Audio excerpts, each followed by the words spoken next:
দিকে। Listen, flat আমার পছন্দ হয়েছে। তাহলে ফুল টাকা পেমেন্ট করে কালই আমার কাছ থেকে ফ্ল্যাট বুঝে নেবেন। No problem. আমার ফ্ল্যাট বিক্রি করার তুমি কে? আমি? আমার পরিচয়টা তুই সময় মতোই পেয়ে যাবি। হাশেম সাহেবের 20 লাখ টাকা আত্মসাৎ করে সেই ফ্ল্যাট তুই তোর শালার নামে লিখে দিয়েছিস। 1 ঘন্টার মধ্যে তুই সমস্ত টাকা ফেরত দিয়ে দিবি। সুদ সহ টাকা ফেরত দিবি 30 লাখ। না দিলে কি করবি তুই? এই কি করবি? কি করব দেখতে চাস?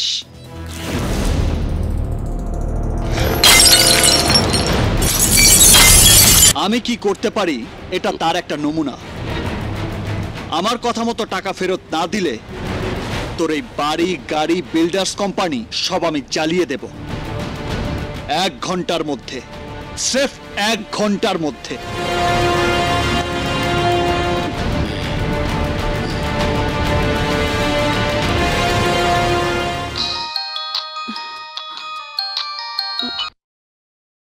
বলো বাবা। অন্তরা, বিল্ডার্সের মালিক তার লোক মারফত আমার সব টাকা ফেরত পাঠিয়েছে।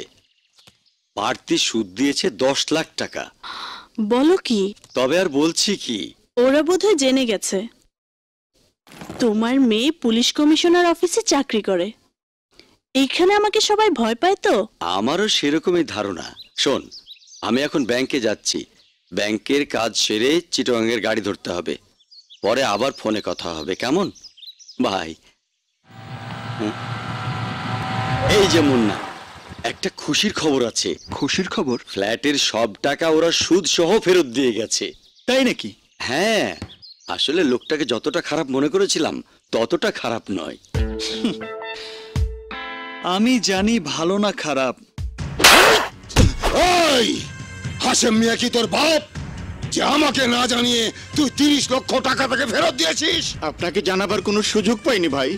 আমার বড় কুটুম পাশা, এই শহরের গডফাদার, তার বোন জামাইয়ের 30 লক্ষ টাকা হুমকি দিয়ে নিয়ে যেতে পারে সেই বড় গুন্ডাটা কে? মুন্না। মুন্না? হ্যাঁ, মুন্না।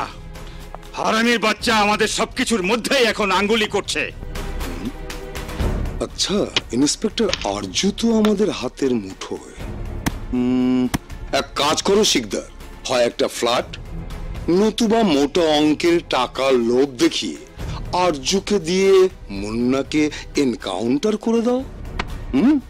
আগামীকাল যদি ইন্সপেক্টর আরজুর রিপোর্টের উপর বাচ্চু আর রাজুর জামিনটা হয়ে যায়, তাহলেই বুঝবো আরজুকে টাকা দিয়ে সব কাজ করানো সম্ভব।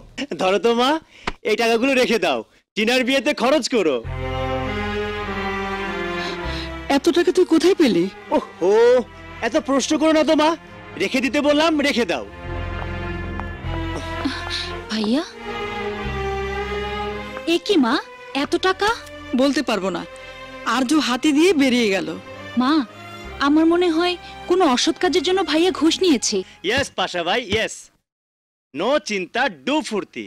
রিপোর্ট যেভাবে দিয়েছি তাতে রাজু আর বাচ্চুর জামিন হওয়ার সম্ভাবনা 100%। সম্ভব হবে না মানে?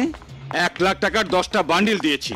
তাহলে আরো একটা কাজ করো ভাইয়া, লাখ 5 টাকা নিয়ে তুমি থানায় যাও। কিছু সময়ের জন্য ইন্সপেক্টর আরজুকে থানায় বসিয়ে রাখো। কেন? ওরা জেল থেকে বের হওয়ার আনন্দে আমরা ইন্সপেক্টরের বোনকে নিয়ে রং খেলবো। কি রং খেলতে চাস? হ্যাঁ।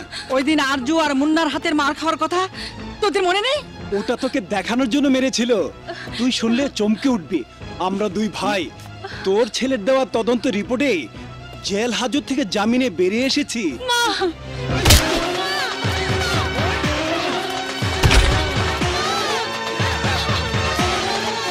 বৌমা, বৌমা, আরজুকে ফোন করো বৌমা। ফ্ল্যাট আমার চাই চাই। নো চিন্তা, তুমি শুধু মুন্নাকে এনকাউন্টার করে দেবে, ফ্ল্যাট তোমার হবেই। বৌমা, তাড়াতাড়ি করো।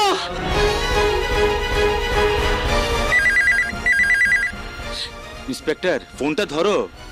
ও হ্যাঁ হ্যাঁ। হ্যালো। আরজু, তুই জলদি বাড়িতে চলে আয়, জলদি। Sorry, wrong number.